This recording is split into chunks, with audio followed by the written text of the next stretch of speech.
네, 그럼 지금부터 한국 리빙랩 네트워크 포럼 2부 행사를 시작하도록 하겠습니다.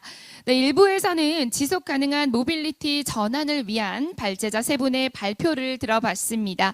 2부에서는요, 모빌리티 리빙랩 분야의 전문가이신 분들을 패널로 모시고 토론 및 질의응답을 진행하도록 하겠습니다.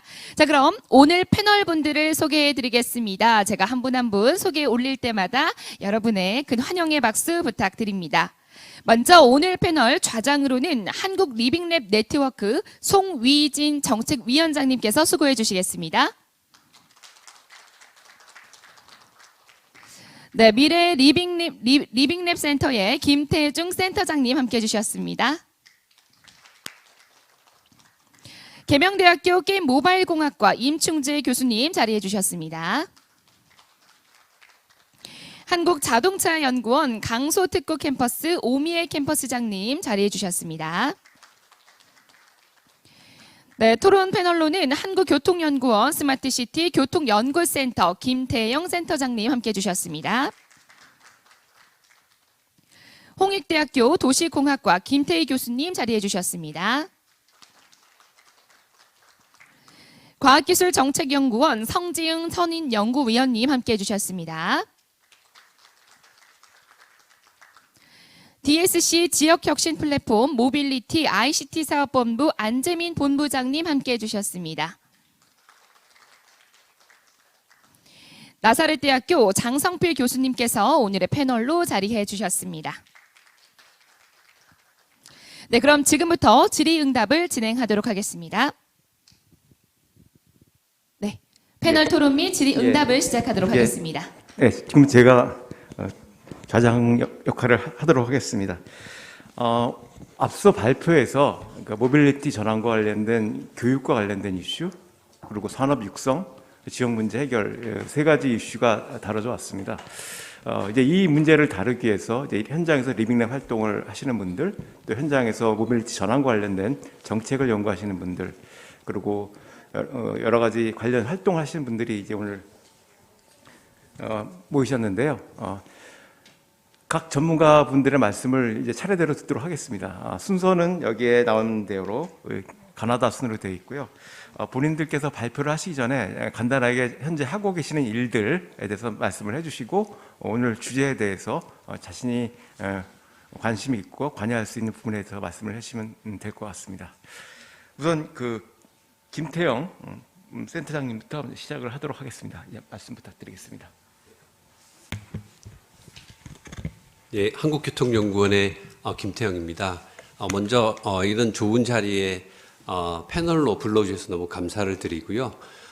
먼저 저희 그 연구원에서 저는 스마트시티 교통연구센터의 센터장으로 있습니다. 그래서 주로 지금 현재 이제 정부 쪽에서 스마트시티 국가시범도시로 선정된 세종이나 부산의 모빌리티와 관련된 부분에서의 그런 마스터 플랜을 세우고 같이 SPC와 함께 그 다양한 모빌리티 서비스를 구축하고 운영하는 그 부분에 있어서의 역할들을 지금 진행을 하고 있고요. 그 외에 대구시의 스마트시티 혁신성장 동력 R&D를 통해서 아까 임 교수님 말씀하신 통합 모빌리티 서비스 그 부분을 5년간 통합 모빌리티 서비스를 구축하고 운영하고 시민들과 함께 하는 리빙랩 형태의 어떤 그런 실증 같은 부분들을 이제 진행한 부분들이 있습니다. 이제 그 외에 정책적인 부분들, 나름대로 모빌리티와 관련된 다양한 기술 개발들, 그런 부분들을 저희 센터에서 이제 진행을 하고 있다라고 말씀을 드릴 수 있을 것 같습니다.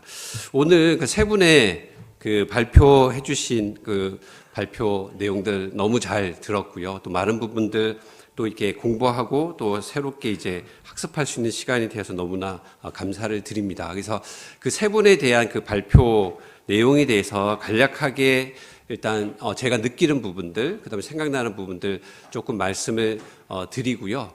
그리고 사실 오늘 큰 주제가 그거잖아요. 지속 가능한 모빌리티 전환을 어떻게 이루어낼 것인가. 그거의 중심에 이제 리빙랩이 어떤 큰 역할들을 할 수 있을 거라고 저희가 생각을 하는데 그 리빙랩 부분과 관련돼서 제가 이제 또 생각하는 그런 조그만 소견들을 또 말씀을 드리고 토론을 마치고자 합니다. 첫 번째 우리 지역과 상생하는 대학, 모빌리티 인재 양성으로 길을 찾다.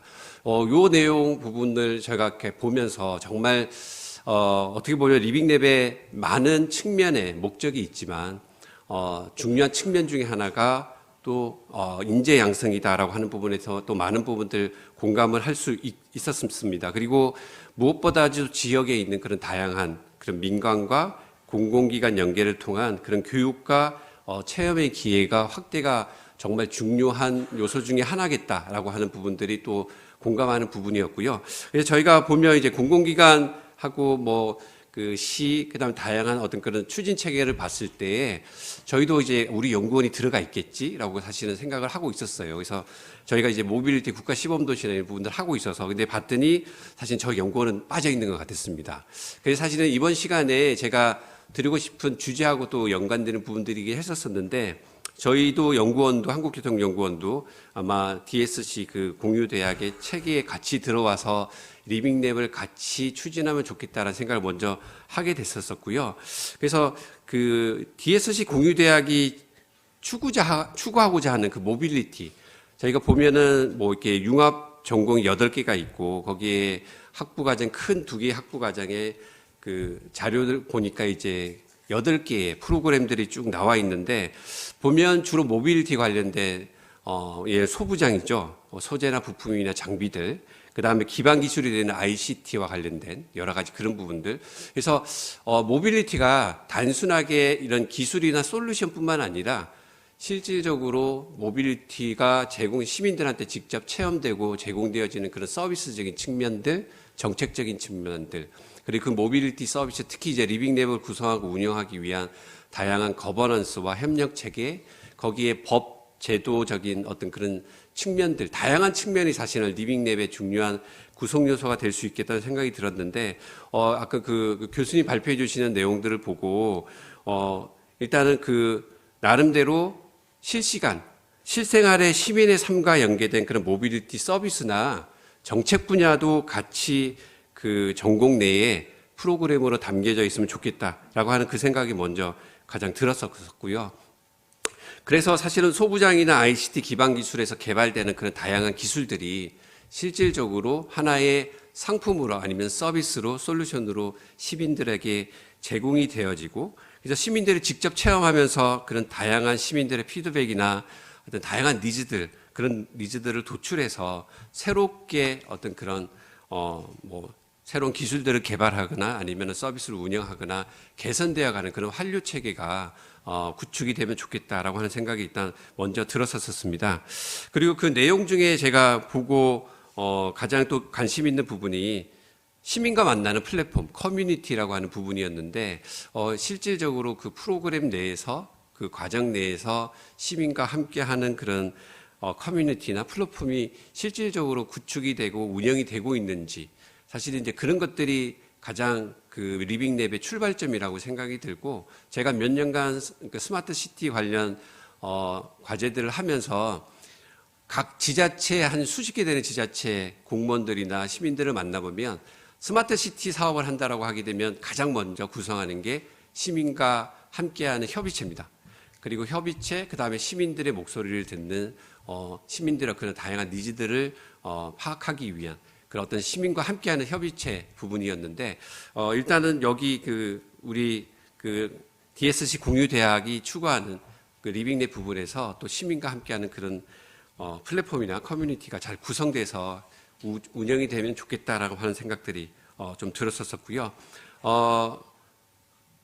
일단 사실은 저도 지금 세종의 스마트시티 국가 시범도시에 리빙랩을 구축해가지고 운영을 하고 있습니다.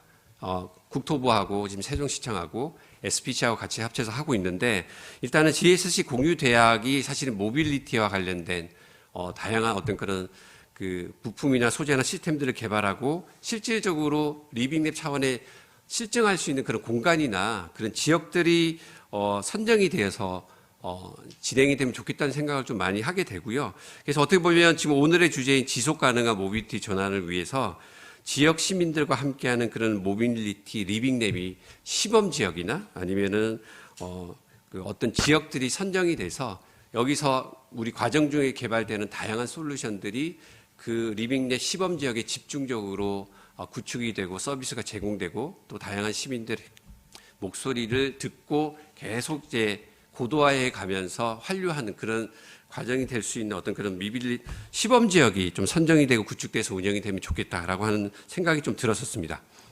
첫 번째 그 주제를 보고 그런 생각이 들었고요. 두 번째 주제는 수용답형 모빌리티 리빙랩과 관련된 부분이었는데 사실은 아까 임 교수님이 다양한 애로사항들, 다양한 그런 부분들에 대해서 말씀해 주셨고 저도 똑같이 사실은 다양한 모빌리티 사업을 하면서 공감하는 부분들이었습니다. 그래서 사실은 이제 기술이나 솔루션이나 시스템을 개발해서 제공하는 거는 크게 문제는 되는 것 같지는 않아요. 근데 더 중요한 거는 실질적으로 그게 지속 가능한지 그리고 그걸 위한 법 제도적인 지원이나 기반이 제대로 구축되어 있는지 그리고 아까 뭐 구체적으로 말씀하시지 않았지만 사실 수요대응형 전국에 있는 수요대응형 지자체에서 많이 도입을 해보려고 하는데 가장 큰 그 어려움 중에 하나가 기존 산업과의 그런 갈등입니다. 특히 이제 택시 산업과의 그런 갈등들이 지속적으로 사실은 문제로 발생을 하고 제대로 이제 서비스가 되지 못하는 큰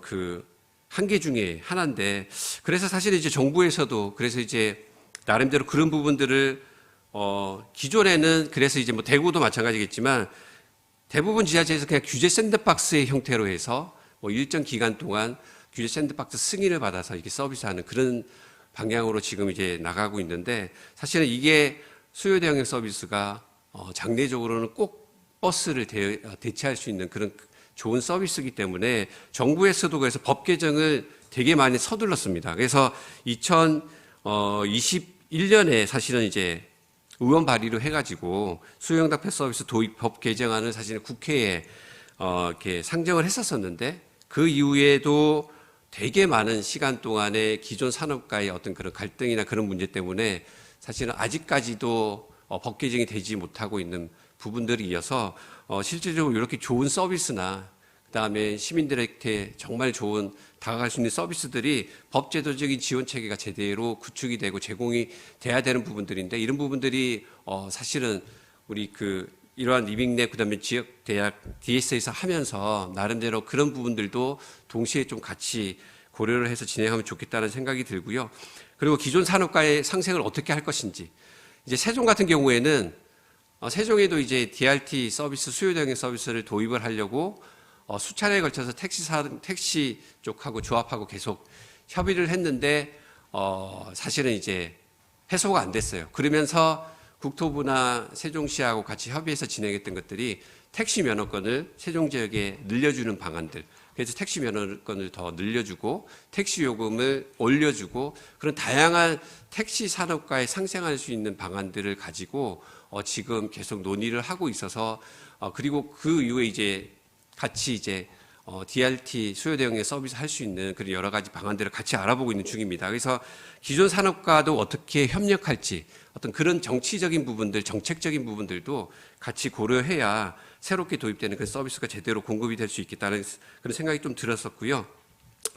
마지막에 사실 이제 탄소 중립 스마트시티 모빌리티 사실은 이 발표 자료를 보면서 저는 이게 리빙랩 성공하기 위한 많은 요소 중에 하나가 기술이고 서비스 부분인데 어떤 탄소 중립으로 가기 위한 자동차 부분에 있어서의 그런 다양한 기술 개발 요소나 기술 개발 노력의 어떤 그런 부분들에 대해서 좀 발표를 해주신 걸로 저는 이제 생각이 좀 들었고요. 이제 그러한 것들이 리빙랩에 정말 중요한 그런 핵심적인 기술로 해서 도입이 돼서 탄소 중립 도시로 가기 위한 중요한 기술로 도입되면 좋겠다라고 하는 생각을 그 과제들을 발표자를 보고 말씀을 좀 드리고요.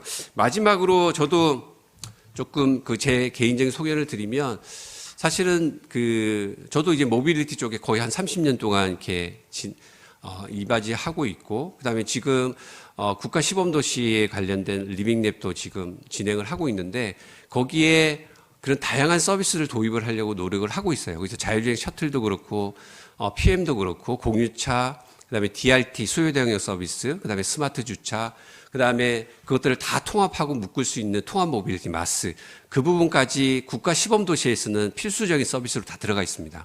그래서 이제 그런 것들을 국가 시범 도시가 2025년에 입주가 되기 때문에 입주하기 전에 시민들한테 이러한 다양한 서비스들을 직접 리빙랩 형태로 해서 제공하고 시민들의 다양한 목소리를 듣자라고 해가지고 재작년부터 해서 그 일생활권 중심으로 해서 그 리빙랩 모빌리티 서비스들을 구축하고 시민들과 함께 운영하는 걸 진행을 하고 있습니다.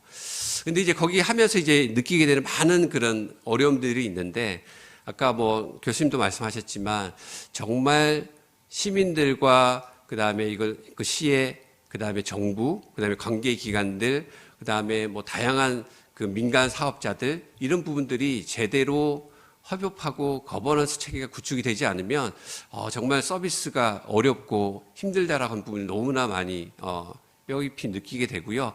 특히 아까 말씀드린 그 정부의 가장 큰 역할, 법 제도와 관련된 부분들 지원 체계가 제대로 되지 못하면 서비스나 그런 부분들은 뭐 저희가 개발하더라도 실생활에 적용할 때는 너무나 많은 한계들이 있었다라고 하는 부분들을 좀 말씀을 좀 드리고요.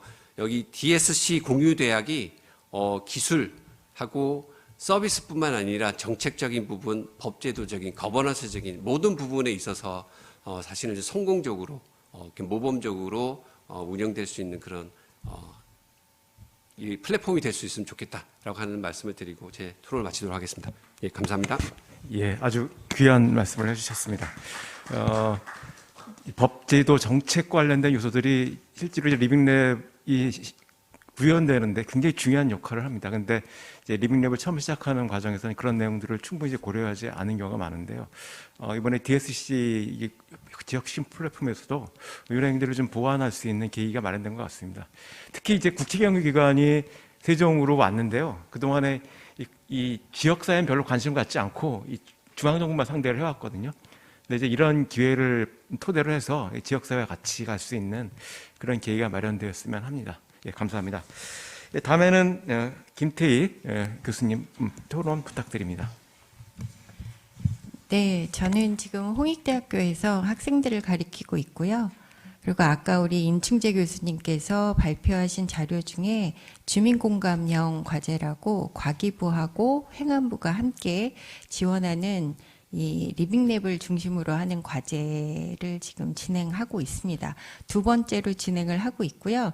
제가 학교로 가기 전에는 연구재단에서 2015년부터 리빙랩을 이제 그 R&D에다 접목하려고 시도를 했었던 사람이라서 리빙랩이란 얘기만 들려도 사실은 마음이 좀 많이 떨리고 되게 잘 됐으면 좋겠다. 결실을 좀 더 많이 봤으면 좋겠다. 그리고 이렇게 그 리빙랩 포럼에 올 때마다 많이 성장해 나가고 많은 분들이 관심을 가져주시는 걸 보면서 많은 그 생각을 하게 됩니다. 그래서 여러분들이 좀 더 많은 결실을 해주셨으면 좋겠고 또 임충재 교수님이 말씀해 주신 것처럼 실제 현장에서 그 리빙랩 방식으로 사업을 추진하는 거 정말 힘들다. 저도 제가 이제 연구재단에 있으면서 도입을 했지만 이게 실질적으로 관리기관에서 전문기관 입장에서 이걸 보는 거하고 내가 직접적으로 연구자 입장에서 이거를 실행하는 게 어떤 갭이 있을까가 너무 궁금하기도 하고 그래서 제가 이제 실질적으로 체험을 하고 있는 중입니다. 제가 이제 뭐 다른 얘기는 좀 접고요. 과제 관련 지금 오늘 발표하신 내용 관련해서 말씀을 드리도록 하겠습니다. 첫 번째가 이제 모빌리티 인재 양성 관련돼서 박용환 교수님께서 이제 해주신 내용을 보면서 저는 이렇게 좋은 커리큘럼을 만드시는데 정말 교수님들 힘드셨겠다. 그런데 과연 학생들한테 이게 얼마나 실효성이 있을까? 마이크로 디그리 뭐 이런 게 굉장히 좋아 보이기는 한데 실질적으로 애들이 그걸 따라가서 학부 애들이 그런 과정을 마치고 취업까지 성공을 하는 거는 좀 쉬운 일은 아니겠다라는 생각을 했습니다. 그래도 저희가 교육하는데 노력을 많이 해야 되기 때문에 끊임없이 노력을 해야 된다고 생각을 하고요. 제가 이제 최근에 이집트를 다녀왔습니다. 제가 이제 도시공학이 전공이기 때문에 학생들한테 도시의 역사를 가리키는데 그때마다 이제 4대 문명을 가리키는데 그때 이제 이집트 문명이 빠질 수가 없는 내용인데 제가 이제 너무 몰라서 한번 다녀오게 됐거든요. 가서 정말 느낀 거는 교육입니다. 그러고 5,000년, 3,000년의 역사가 그렇게 멋진 문명을 갖고 있는데도 불구하고 지금 현재 너무 못 살고 너무 지저분한 국토를 가지고 있는 걸 보면서 아, 교육의 중요성은 정말 10번 얘기해도 정말 더 많이 얘기를 해야 된다라는 생각을 정말 뼈저리게 느끼고 왔습니다. 그들은 윤리 수업이 없대요. 도덕 수업이 없답니다. 그래서 지저분한 쓰레기를 깨끗한 우리 집에 어떻게 갖고 들어가? 밖에다 버려야지. 그래서 밖이 그렇게 지저분하다는 얘기를 가이드가 하는데 아, 교육이 저런 거구나라는 생각을 실감을 하면서 지금 학생들이 받아들이기 어려운 여건이에요. 왜냐하면 제가 이제 학교 가서 보니까 정말 수업 몇 시간 안 들어도 졸업이 되더라고요. 그러니까 학생들은 학점 따기 쉬운 그런 과목을 듣고 졸업을 하는 학생들이 굉장히 많아서 학부 과정에서는 이렇게 진행을 원하시는 대로가 좀 힘들겠다라는 생각을 해보고 아이들이 좀 많이 이걸 따라와서 좋은 인재로 양성이 됐으면 좋겠다는 생각을 합니다. 학생들이 그렇게 따라오지 않는다고 해서 저희가 노력하지 않으면 안 되는 것처럼 좀 더 아이들이 많이 인센티브를 받고 이런 과정에 참여할 수 있도록 꾸준히 이끌어야 되지 않을까라는 생각을 해봤고요. 두 번째는 우리나라 산업계 실현입니다. 저희가 이제 인재 양성을 하면서 지금 이 과제에서도 그렇지만 산업계에서 필요로 하는 인재를 양성을 하는 과정인데 우리나라 산업계가 저도 이제 연구재단이나 진흥원 같은 데 근무를 하면서 많은 산업계를 만나봤지만 너무 단기간에 치우쳐 있어요. 미래를 내다보는 게 굉장히 어렵습니다. 물론 미래를 내다본다는 게 요새처럼 급변하는 세계의 상황에서는 미래를 예측하는 게 사실 5년 전과 지금을 비교해보면 많이 다르겠죠. 그래서 대학이라는 4년 동안에 4년 후에 얘네들을 어떤 인재로 길러주시면 우리가 뽑겠습니다. 라는 6년, 8년 뭐 이런 기간을 장기간으로 내다보는 게 굉장히 어렵기는 한데 저희 나라 산업계는 너무 단기간을 내다보고 아 지금 당장 쓸 학생이 없어요 라는 얘기를 상당히 많이 듣게 되었었거든요. 그래서 산업계도 변해야 된다. 그래서 이러한 여러 가지 과정들이 함께 어우러져서 인재 양성에 꽃을 피울 수 있다라고 생각을 합니다. 그래서 제가 이집트를 갔다 오면서 한 10년만 만약에 우리가 좀 방치를 한다면 이라는 생각을 해봤을 때 얼마나 세계적으로 많이 뒤떨어질까. 그래서 교육과 R&D가 우리나라에 나가는 앞길에 있어서 굉장히 중요하다 이런 생각을 해봤습니다. 그래서 우리가 좀 더 인재 양성을 하고 또 인재 양성을 일자리와 매칭을 위해서 더 많이 노력을 해야 되지 않을까. 지금 아직 시작 단계이기 때문에 아직 많은 어려움이 있지만 잘 해 나갈 거라고 생각을 합니다.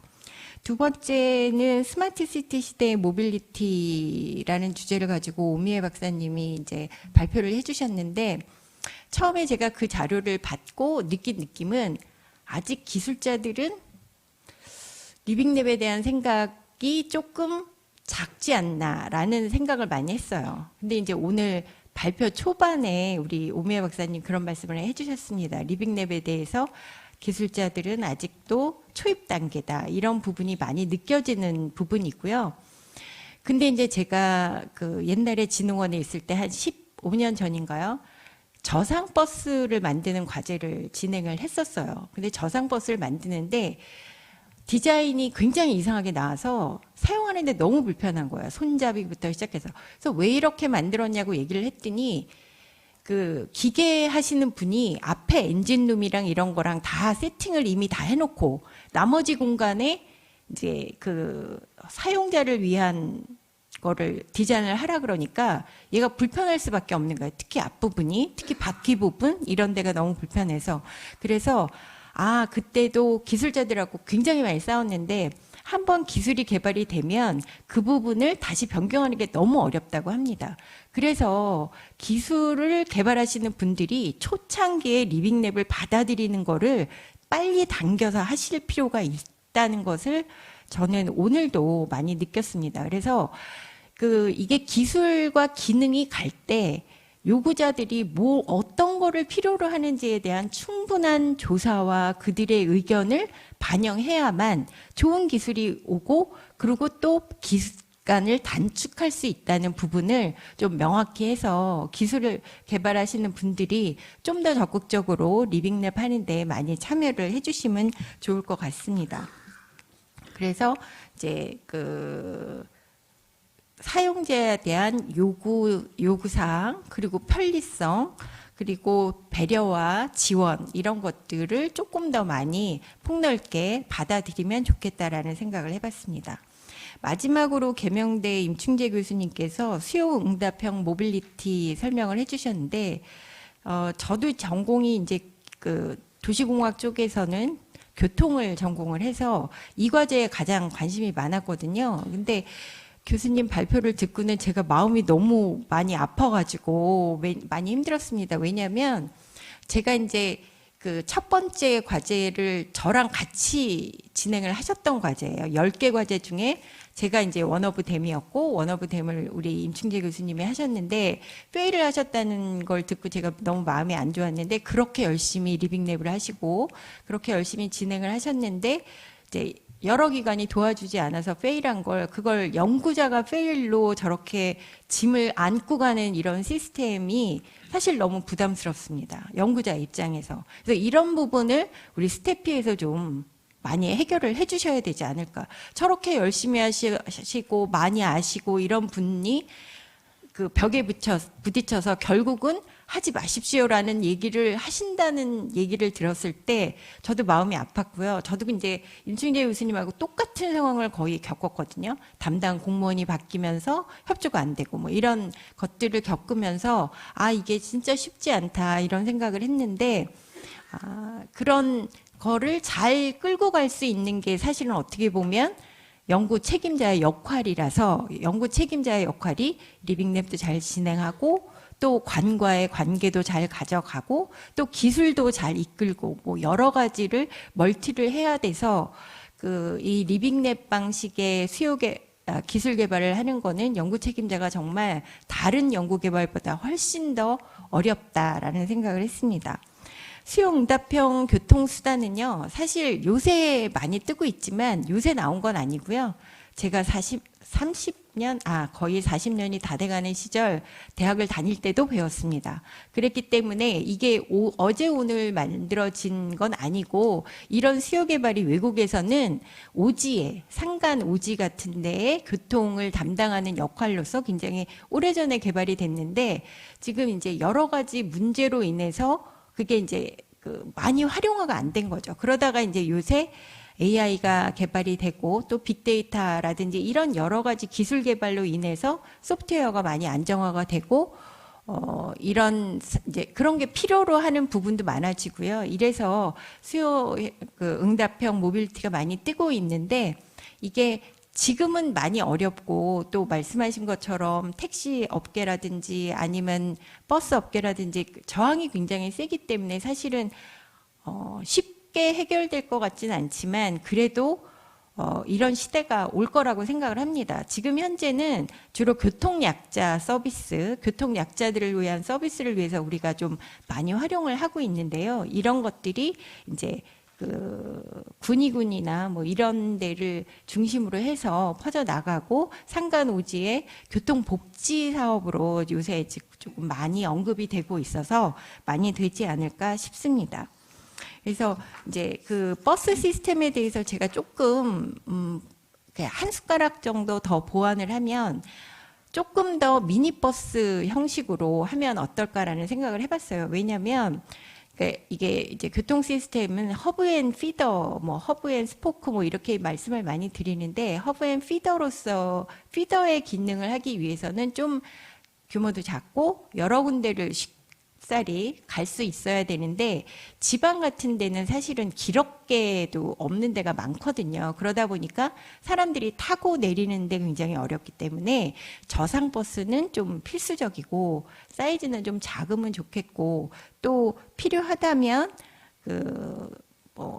그 다인승 차량이라든지 뭐 이런 것도 활용이 가능하지 않을까. 그래서 좀 그 수요 응답형이라고 해도 규모를 좀 다양하게 우리가 활용을 하면 좀 더 많은 서비스를 할 수 있을까라는 생각을 해봤습니다. 그래서 좀 리빙랩을 시작을 해서 잘 안 되는 경우가 많아서요. 많은 연구자들이 좌절도 하고 힘들어하기는 합니다. 근데 그 올해로 이제 한 10년이란 역사를 갖는다고 우리 성지은 박사님 말씀을 해주셨는데 10년 동안 스태프에서 진짜 너무 끊임없이 열심히 노력을 해주셔서 그 부분에 정말 감사를 드리고요. 앞으로도 끊임없이 많은 그 노력과 지원을 해주셔서 더 많이 발전할 수 있게 되기를 바라봅니다. 감사합니다.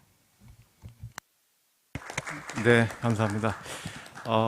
이 리빙랩을 하시는 그 리빙랩 기반 연구를 하시는 연구자분, 특히 이제 열심히 하시는 분은 기본적으로 이 시스템 빌더입니다. 시스템 형성자. 그래서 한 축으로는 기술도 개발하고 또 한 축으로는 사용자 시스템도 개발하고 또 한 축으로는 법과 제도까지 개선해 나가는 역할들을 해서 고생스럽습니다. 고생스럽고 좌절도 많이 하시는데, 근데 재밌는 건 그렇게 고생하셔도 다음번에 또 하시더라고요.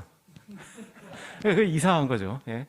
그러니까 거기서 온 또 독특한 재미들이 있습니다. 이게 자신의 영역을 넘어가지고 사용자도 만나고 또 한번 싸워보기도 하고 그러다가 또 이제 가슴이 벅차오르는 경험도 하기도 하고 그래서 이 시스템 빌더로서의 자기의 정체성들을 또 학습해 나가는 과정이 리빙랩이기 때문에 오늘 이렇게 발표하신 분들은 지금 김태희 교수님이나 그리고 임충재 교수님이나 그런 분들이에요. 그런 분들이기 때문에 아마 이런 말씀을 하시는 것 같습니다. 다음번에도 더 훌륭한 활약 부탁드립니다. 예, 다음에는 성지은 스태피 선임연구원 토론 부탁드립니다. 예, 2017년도에 포럼을 시작해가지고 28차까지 왔습니다. 저는 미래 모빌리티 전환이라는 주제를 놓고 난 뒤에, 아이고, 죄송합니다. 오늘 그 또 포럼도 대박이 나겠네요. 제가 한번 울면은 늘 대박이 나는 거라서 제가 오늘 눈물이 안 날 것 같았는데 눈물이 납니다. 모빌리티까지 오면서 그런 생각이 들었습니다. 아, 멀리도 왔다. 그런 생각이 들었어요. 그리고 오늘 김태희 교수님이 계시는데 저는 사회문제 해결력 연구개발 사업이 2013년도에 시작이 되고 14년도부터 본격적으로 시작이 됐습니다. 근데 제가 사회문제 해결력 연구개발 사업의 하나의 방법론으로 리빙랩이 들어갔을 때 세상을 다 얻는 것 같았어요. 정말 큰일 났네. 그래서 김태희 교수님한테 그것을 그렇게 해줬을 때 한 번도 감사하다 소리를 제가 못했는데 오늘 이 자리를 빌어서 감사드리고 리빙랩을 하면서 그래. 임충재 교수님이 사실은 실패라고 얘기하고 이거를 쉽게 하지 말라라고 얘기를 하는데 정말 마음이 아픕니다. 사실은 제가 충남대의 DSC 지역혁신 플랫폼을 하면서 김태준 교수님한테 그 얘기를 했습니다. 가끔 와가지고 잘했니 못했니 이런 얘기를 하지 않고 정말 함께 같이 가는 동력자가 되어주겠다라고 약속을 했어요. 그래서 그런 동력자의 과정에서 한국 리빙랩 네트워크 포럼 28자가 만들어진 겁니다.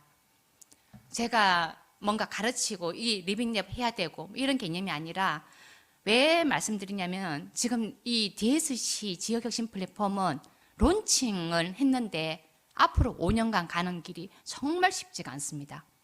그게 교육혁신도 해야 되고 지역혁신도 해야 되고 그리고 더 중요한 거는 다 지금 실패하고 있는 미래 모빌리티라는 개념을 가지고 지금 시작을 했거든요. 근데 저는 그 과정이 얼마나 어려운 거를 잘 압니다. 그리고 이게 사실은 이런 생각이 듭니다. 이게 실제로 가능할까? 앞으로 5년 동안 시작을 했는데 이 길이 정말 교육혁신도 이루어지고 학생들도 정말 그런 부분을 통해 가지고 지역 인재로 키워나가고 결국은 24개 대학이 하나의 일정한 플랫폼이 될 수 있는 그 길이 될까? 그런 생각이 들어요. 사실은 저는 두렵기도 합니다. 굉장히 두려워요. 근데 중요한 거는 오늘 이 포럼에서 시작했다시피 10년이 지금 사회문제 해결령 사업이 10년이 됐고, 그리고 리빙랩을 2017년도부터 포럼이 돼가지고 28채까지 왔거든요. 근데 둘러보면 많은 분들이 리빙랩 얘기를 하고 있습니다. 그래서 저는 뭐 오늘 더 얘기는 할 거는 아니겠지만 제가 감히 말씀드리는 거는 이 지역核심 플랫폼 사업이 지금 아까 강원도에서는 왔는데 강원도에서는 정밀 의료입니다. 정밀 의료를 또 리빙랩을 하겠다라고 지금 하고 있어요. 그런데 각각의 주제들이 다 어렵습니다. 근데 그 과정에 다 리빙랩이 들어가 있는데요. 저는 다른 게는 모르겠고 제가 할 수 있는 부분에서는 최선을 다해서 앞으로 그 길을 같이 가겠다는 거고, 그리고 이런 연구자님들이, 좋은 연구자님들이 할 수 있도록 조금은 그런 그라운드를 마련해 주는 부분으로 가야 되겠다라는 생각이 듭니다. 이렇게 오늘 28까지 오는데 많이 도와주시고 오늘 그 도움을 주신 분들하고 함께 이 자리를 패널로 참여를 할 수 있어서 저한테도 굉장히 큰 영광이고요. 그리고 지금은 어렵지만 또 바뀌어갈 거라고 저는 생각이 됩니다. 앞에 플로의 에너지 전환을 가지고 또 가는 분이 있는데 또 저분들 또 가시밭길을 가는 것 같아서 또 저분들하고도 포럼을 한번 해야 되겠다 생각이 들고, 이 포럼이 그냥 포럼이 아니라 함께 하는 사람들끼리 어샤샤하고 또 함께 멀리 갈 수 있는 자리를 만들어내는 자리이더라고요. 그래서 오늘 이렇게 함께 해주셔서 진심으로 감사합니다. 고맙습니다. 예, 토론문을 준비하는데 토론문은 발표는 안 하고 소회를 말씀을 하셨습니다. 그래서 제가 토론문을 간단히 요약해 드리겠습니다. 여기 토론문에 어떤 주장을 하고 있냐면, 지역에서 지역 문제를 해결하는 지역 사회 혁신 활동과 지역에서 산업을 육성하는 산업 혁신 활동이 결합이 돼야 된다. 그래서 이걸 지역 산업 혁신 체제와 지역 사회 혁신 체제의 결합, 융합을 주장을 하고 있습니다. 그리고 두 번째는 이제 DSC 지역 혁신 플랫폼에 대해서 지역의 지속 가능한 모빌리티 전환을 위한 중간 조직으로서 역할을 해야 된다. 보통 이제 전환 플랫폼, 전환형 중간 조직이라고 얘기를 하는데, 그 전환과 관련된 비전을 제시하고 관련 주체들을 조직화하고 실험을 수행하고 학습하고 확장해 나가는 그런 중간 조직입니다. 그래서 전환형 중간 조직, 전환 플랫폼이라고 얘기를 하는데, 단순히 그냥 여러 사람들이 모이는 그런 플랫폼이 아니라 일정의 비전을 제시해야 된다는 거죠. 비전을 제시해주고 우리 DSC 지역의 현재 교통과 관련된 문제들은 여기에 부도시, 신도시 같이 있고 농촌 지역에 같이 있고 또 바다도 있고 뭐 이런 특성을 반영해가지고 이 DSC 지역의 앞으로의 그 모빌리티와 관련된 일정한 비전을 형성하고, 그게 지역의 상권의 발전, 뭐 지역의 그 돌봄 시스템의 구현, 뭐 지역의 관광 산업의 발전 이런 것까지 포괄하면서 일정한 비전을 가지고 다양한 활동들을, 그것이 시민사회든 뭐 지자체든 아니면 연구기관이든 학교든 이 자원들을 통합해내는 그런 비전을 입각해서 자원을 조직화하면서 일종의 리빙랩 실험을 해나가는 그런 조직으로 발전해 갔으면 좋겠다라는 것들이 지금 이 발제문에 있습니다. 그래서 이 내용은 제가 대신 말씀을 드렸습니다. 예, 다음에는 안재민 사업본부장님 토론 부탁드립니다. 예, 안녕하십니까, 안재민입니다. 저는 아까 박영환 본부장님께서 소개해 주셨던 대전, 세종, 충남 지역혁신 플랫폼 그 조직 중에 모빌리티 ICT 사업본부를 맡고 있고요. 그 모빌리티 ICT 사업본부는 대학교육혁신본부가 교육을 담당하는 조직이라고 한다면, 모빌리티 ICT 사업본부는 교육을 포함해서 학생과 기업을 혁신시키기 위한 다양한 형태의 사업들을 추진하는 조직입니다. 그래서 기술개발 사업도 해야 되고, 기업을 지원해서 기업이 좀 더 한 단계 올라갈 수 있도록 하는 여러 가지 형태의 지원 사업들도 저희가 하고 있고, 그리고 새로운 기업들의 수요를 위해서 기술 기반으로 창업하는 것도 지원하는 프로그램들을 운영을 하고 있습니다. 그리고 그런 모든 과정에 학생들이 같이 참여할 수 있도록 하는 다양한 프로그램들도 같이 운영을 하고 있습니다. 대전, 세종, 충남 지역혁신 플랫폼뿐만 아니라 지금 현재 선정되어 있는 6개의 전국 지역혁신 플랫폼들이 공통적으로 가지고 있는 목표가 핵심 분야에 해당되는 산업을 육성을 해서 그 산업 육성시킨 걸 기반으로 해서 지역을 발전시키고 그리고 발전된 지역에 그 지역 출신의 청년들이 취업해서 정주할 수 있도록 독려하는 것을 목적으로 하는 게 지역혁신 플랫폼 사업입니다. 대전, 세종, 충남 지역혁신 플랫폼, 저희는 DSC 플랫폼이라고 부르는 이 DSC 플랫폼의 핵심 분야는 그래서 대전과 세종, 충남을 공통적으로 관통할 수 있는 키워드를 찾다 보니까 모빌리티가 된 것이고요. 그 이유는 모빌리티라고 하는 관련 산업 분야에서 충남은 제조업 부분을 담당을 할 수가 있겠더라. 그리고 대전 지역은 연구 개발 쪽을 담당해 줄 수가 있겠고 세종은 실증 플랫폼을 제공해 줄 수 있겠더라 해서 모빌리티를 핵심 분야로 해가지고 대전, 세종, 충남이 한 군데 모였습니다.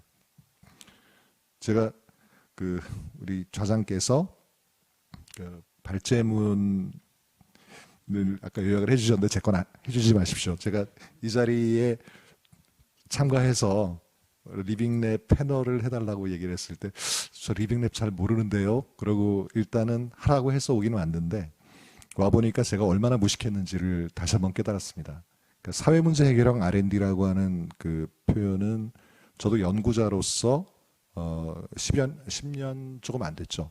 그 전부터 일단 듣던 얘기고 이게 실제 이제 우리나라가 기술을 그러니까 선진국의 기술을 따라서 개발을 하다가 개발하던 기술이 어느 정도 선진국과 비슷한 레벨로 들어갔다라고 생각되는 시점에 그럼 이제 패스트 팔로워가 아니라 선도하는 위치로 나가기 위해서는 사회 문제를 해결할 수 있는 기술이라고 하는 부분에 초점을 맞춰가지고 우리가 선도적인 기술 개발을 해야 되겠다 해서 기획이 됐던 거라고 생각이 듭니다.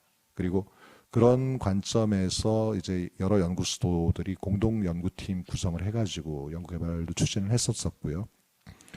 근데 제가 리빙랩에 대해서 잘 몰랐다라고 말씀을 드린 이유가 뭐냐면 리빙랩 제가 알고 있었던 사회문제 해결형 R&D는 거대 R&D 담론이었습니다. 그러니까 사회 문제를 해결한다고 하는 측면에서 보면 한 도시 전체를 대상으로 해가지고 그 도시가 가지고 있는 근본적인 문제를 해결하기 위한 기술적인 부분에서의 접근. 그런데 지금 이제 이 리빙랩이라고 하는 거는 이제 사회 문제 해결을 위한 한 가지 방법으로서 추진되고 있는 것이고, 그 과정에서 기술도 중요하지만 오히려 사회적인 이해관계의 정리 그리고 그 사회적인 시스템, 그러니까 기술을 포함한 모든 시스템들을 다 포괄해 가지고 어떤 문제를 풀어나가기 위한 방법인 것으로 오늘 배웠습니다. 근데 지금 제가 말씀드렸던 대전, 세종, 충남 지역혁신 플랫폼을 포함한 모든 지역혁신 플랫폼들이 추구하는 목표 그리고 리빙랩이 추구하는 목표를 봤을 때 그러면 과연 우리 대전, 세종, 충남 지역혁신 플랫폼에서 리빙랩 교육은 어떤 것을 목표로 해서 추진돼야 될 것인가.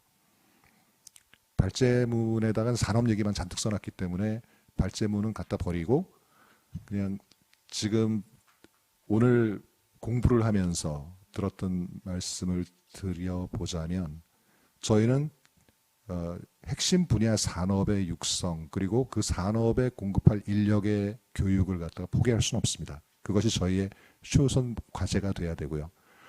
그리고 그렇게 본다라고 하면 리빙랩 교육이라고 하는 것은 그렇게 교육되는 학생들, 그래서 지역의 핵심 분야 산업을 육성하기 위한 그 산업 역군으로서의 학생들에게 어떻게 보면은 이런 식으로 니네들이 교육받아서 개발하게 될 것들이 사회에 쓰이게 될 것이고 이것을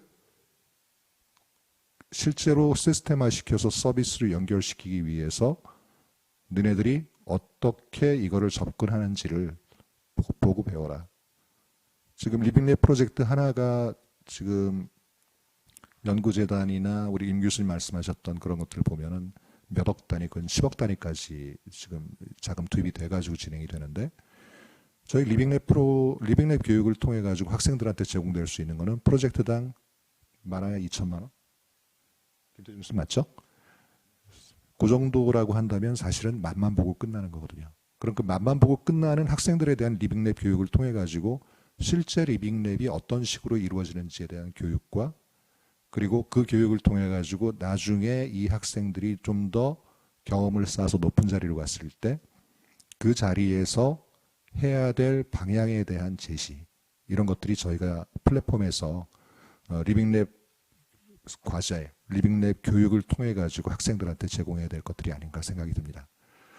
리빙랩에 대해서 잘 모르는 사람이 나와가지고 얘기를 하려니까 좀 되게 어색한데요. 근데 ICT라고 하는 기술이 결국 리빙랩 사업, 리빙랩 프로젝트라고 하는, 리빙랩 프로그램이라고 하는 것들이 대부분 기술과 시스템, 특히 모빌리티와 관련된 부분에서는 ICT 기술이 굉장히 많이 사용이 될 겁니다. ICT가 기반 기술이 돼가지고 이것들이 조합이 돼서 어떤 시스템이 만들어질 테니까요. 한 가지 바람이 있다라고 하면 사회 문제 해결에서의 리빙랩은 산업이라고 하는 관점에서 본다면 약점이 좀 있는 것 같습니다. 그러니까 산업이라고 하는 것이 결국 대전, 세종, 충남이라고 하는 지자체들이 주력 산업으로서 육성을 하고 싶어지려면 이 리빙랩을 통해 가지고 어느 정도의 규모를 가지는 사업이 만들어질지 예측이 돼야 되고, 그 사업에 대해서 지원을 얼마를 했을 때 취업을 얼마를 시키고 이걸 통해서 생산을 얼마를 할 것인지가 좀 더 희망이 보여야 될 것인데, 리빙랩을 통해서 그런 것들을 할 수 있다라고 하는 것까지 확장을 시킬 수 있다면 그런 약점들이 좀 많이 보완이 되지 않을까 싶은 생각이 들고, 저희가 리빙랩 하는 과정에서 그런 식의 것들을 좀 찾았으면 좋겠다라는 생각을 하게 됩니다. 잘 몰라서 이 정도만 하고 말씀 마치겠습니다. 예, 감사합니다. 최근에 이 정책판에서 많이 얘기되는 그 패러다임이 임무지향적 혁신 정책입니다. 임무지향적, 거기서 미션 오리엔티드 이노베이션 팔리시인데, 거기서의 미션은 이 소사이어탈 미션입니다. 아까 나왔던 탈탄소 전환, 지속 가능한 모빌리티 시스템 구축, 그러니까 지역이 직면한 도전 과제를 중심으로 해서 그 도전 과제에 대응하기 위한, 한쪽에서는 지역 문제 해결, 지역 산업 육성, 지역 교육 시스템 구축, 이걸 같이 풀어가는 겁니다. 그래서 그런 임무 지향성이 방향성을 잡아나가면서 3축, 지역 문제 해결, 산업 육성, 교육 훈련 시스템 구축, 이걸 같이 해나가는 거거든요. 그래서 애초에 이제 이 지역 혁신 플랫폼 사업이 이제 과거에 즉 RIS의 틀에서 시작이 됐지만은 이제 이 정책들이 진화하게 되면서 이게 지역의 사회기술 시스템 혁신 이런 식으로 이제 진화를 하고 있습니다. 그리고 그게 임무지향이라는 그런 틀로 묶이고 있고요. 그래서 이 지역 문제 해결과 지역 산업 육성, 그리고 지역 교육 훈련 시스템 구축이 다른 것이 아니라 같이 가는 그런 내용들을 담고 있다고 볼 수 있습니다. 특히 이제 이게 기존의 혁신과 관련돼서는 주로 이제 RS나 클러스터를 구축해서 공급을 하는 측면만 얘기를 해왔는데, 지역 문제 해결은 결국 한쪽 수요 측을 얘기를 해주면서 그걸 연계시키는 그런 접근들을 하고 있는 거기 때문에 또 그렇고요. 그런 맥락에서 이제 이런 내용들을 이제 논의가 진화되면서 이걸 통합해낼 수 있는 그런 전망들이 필요합니다. 그래서 아까 말씀드린 비전이 바로 이제 그런 거거든요. 그런 비전화해서 이런 걸 통합해내는 것이고, 그 과정에서 모빌리티 같은 경우도 유니크한 문제를 풀어내면서 유니크한 이제 모빌리티 산업이 만들어질 수가 있거든요. 여기서 지역 문제라는 것, 지역의 수요라는 게 지역의 유니크한 특성들을 반영하기 때문에 다른 지역에서 다 하고 있는 모빌리티가 아니라 이 특성을 반영한 그런 모빌리티를 개발함으로써 산업에 또 특화될 수 있는, 내년 경쟁 우위를 가질 수 있는 요소를 개발하고 발전시켜 나가는 그런 공간들을 마련해 주기 때문에 이제 이걸 연계시키는 그런 접근이라고 할 수 있습니다. 예, 다음에는 장성필 교수님 토론 부탁드리겠습니다. 예, 나사렛대학 산학협력단에 있는 장성필입니다. 저는 학교에서 주로 그 모빌리티 관련된 리빙랩이나 그 창업 쪽으로 학생들 지도하고 있고요. 충남 사회적 경제 창업교육지원센터장을 또 맡고 있습니다. DSC 쪽에서는 마이크로 모빌리티 공학이라는 교과목하고요. 올해부터 이제 리빙랩 교과를 맡게 됐는데, 아까 임 교수님의 말씀을 듣고 후회보다는 좀 정신 재무장으로 다시 내일 교육이 있는데 교육에 임해야 될 것 같고요. 저하고 성 박사님 사이에 우리 안 사업본부장님이 끼신 게 절묘합니다. 나이를 먹어서 그런지 아니면 우리 성 박사님의 열정 때문인지 저도 울컥울컥해서 연달아서 발표를 했으면 아마 울었을 텐데 참 다행스럽게 생각합니다. 사실 저 오늘 여기 와서 많은 위안을 삼고 갑니다. 저 혼자 이제 혼자 노력하고 혼자 실패하고 혼자 힘들어 한 줄 알았는데 이미 먼저 앞서서 리빙랩이라는 프로젝트들을 많이 수행하시면서 수행하신 박사님 친구도 그렇고 레전드 분들이 여기 함께 계셔서 많은 힘이 되기 때문에 뭐 발표자분들의 내용보다는 두 가지만 오늘 이 자리에서 좀 얘기를 하고 싶습니다. 한 가지는 여기 계신 분들이 아니라 지금 뭐 인터넷이든 여기 와 계신 분들을 대상으로 한 가지하고 한 가지만 좀 우리 패널 분들하고 얘기를 했으면 좋겠습니다. 잘 알다시피 이제 모빌리티라는 이동성은 옛날에는 어떤 격리된 공간의 문제를 해결하기 위해서 좀 물리적인 해결 방법을 추구했다면 최근 들어서는 이제 공간 사회학 개념이 추가가 되면서 많이 확산이 되고 있습니다. 그리고 최근에는 모빌리티의 서비스 개념이 또 추가가 되면서 마스라든지 물류 관계되는 라스, 그다음에 마스와 라스가 결합된 타스 이렇게 여러 가지 서비스 결합된 모빌리티가 나오고 있는데요. 이 말씀을 드리는 이유는 딴 게 아니라 저는 보통 이동 약자라고 정의를 합니다. 이동 약자라면 여러분들 제일 좀 딱 떠올릴 수 있는 게 장애인, 그다음에 시니어 이렇게 생각하실 텐데 거기에 좀 지역이 소멸되고 있는 지역이라든지 아까 우리 임 박사님께서도 프로젝트 수행하셨던 그 산간 지역, 농촌 지역 이런 지역에 계신 주민들이 다 이동 지역 약자라고 보는데요. 이 타스라는 개념이 좀 도입이 돼야 되는 이유는 간단한 어떤 장을 본다든지 뭐 간단한 서류를 전달한다든지 뭐 택배를 받는다든지 이와 같은 물류가 해결이 된다면 이 불필요한 이동 약자가 이동할 수 있는 시간이 많이 줄어들기 때문에 자연적으로 해결된다고 보기 때문에 이동 약자를 위해서는 저희가 타스의 개념을 좀 염두에 둬야 되지 않을까. 실제로 저희 학교에서도 제가 이제 어떤 준비하고 있는 프로젝트가 있는데 시각장애 학생들을 대상으로 뭔가 좋은 모빌리티를 만들어 주려고 그랬더니 학생들이 싫어하더라고요. 그러면서 차라리 내 가방 물건을 들고 나를 안내해 주는 것. 그러니까 결국은 잘 아시겠다시피 장애 학생들은 자기가 장애라는 것을 드러내고 싶어 하질 않아요. 그러다 보니까 정상적인 사람처럼 걸어가면서 내 물건과 길을 안내해 줄 수 있는 모빌리티. 이걸 또 원하는 학생들이 꽤 있더라고요. 결국은 이것도 라스의 개념이거든요. 그래서 우리가 이동 약자들에 대해서는 좀 범위를 넓혀서 타스의 개념을 좀 염두에 둬야 되지 않을까라는 생각이고 그걸 바탕으로 우리가 마이크로 모빌리티라는 것도 좀 새롭게 인식을 해야 되겠다. 보통 모빌리티 하면 그냥 자동차들만 생각하시는데요. 앞으로 이 마이크로 모빌리티가 어떤 스마트 교통 시스템에 있어서 가장 축이 된다고 봅니다.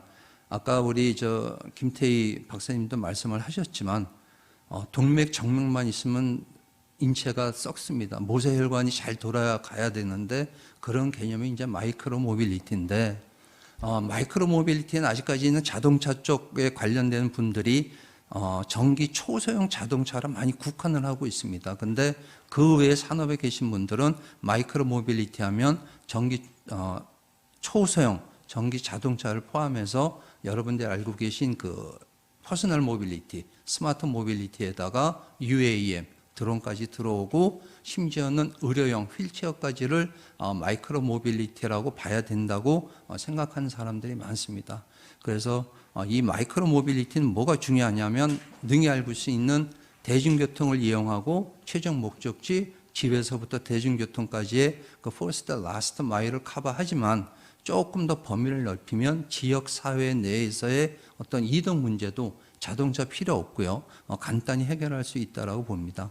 다만 어떻게 보면 이 길이 여러분들 잘 아시겠지만 동네의 길은 수시로 공사한다고 파헤치고 더럽고 뭐 구멍도 생기기 때문에 자동차보다 이 마이크로 모빌리티가 이 다니기에는 상당히 악조건입니다. 그래서 저희가 어떤 이동 약자를 위해서는 이 마이크로 모빌리티 쪽에 관심을 가져야 되지 않을까 하는 것을 전체적으로 여기 패널 분들이 뭐 전문가시니까 이 영상을 보고 계신다든지 오신 분들한테 좀 더 우리가 인식을 모빌리티 하면 자동차에서 이제 벗어나야 된다라는 걸 좀 말씀드리고 싶었고요.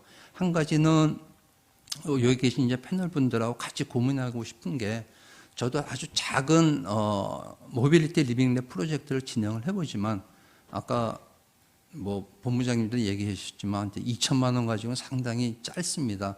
사실 2천만 원 속에는 이제 학생 장학금도 포함되기 때문에 실제로 뭔가 모빌리티를 개발하고 뭐 하려면 이 예산이 상당히 한정적인데 그 얘기를 드리고 싶은 건 아니고요.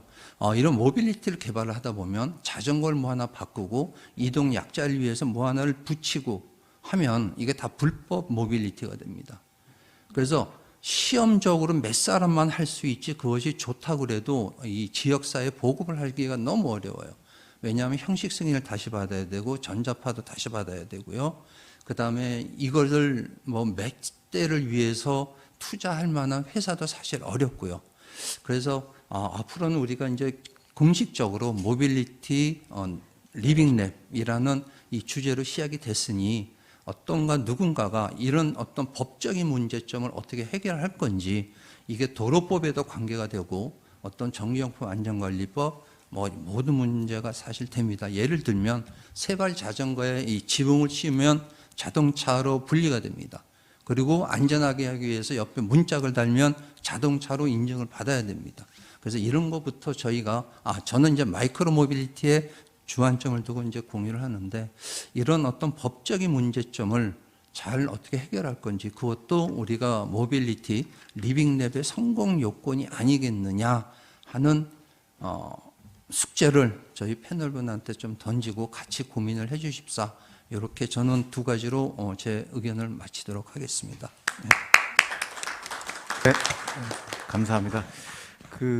아마 이제 DSC 플랫폼에서도 참여하시는 교수들 중에 이 사회과학대학에 계신 선생님들이 좀 들어오셔야 될 겁니다. 아마 지금 처음에 시작할 때는 주로 이제 기술개발 쪽으로 시작을 했지만 사회과학 쪽에서 들어오셔서 그분들도 이제 현장의 이 문제들을 인지하고 그것을 개선해 나가는 방안들을 좀 분석하고 대안을 찾는 작업들을 하셔야 될 것 같고 실제로 사회문제 해결 R&D 사업에도 이제 법제도 측면을 담당하는 팀들이 있었습니다.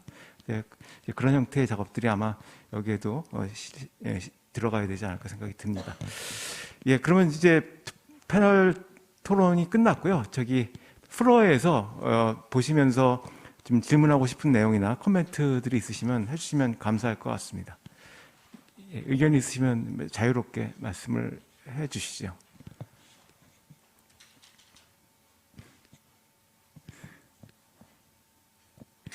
예, 김민수 박사님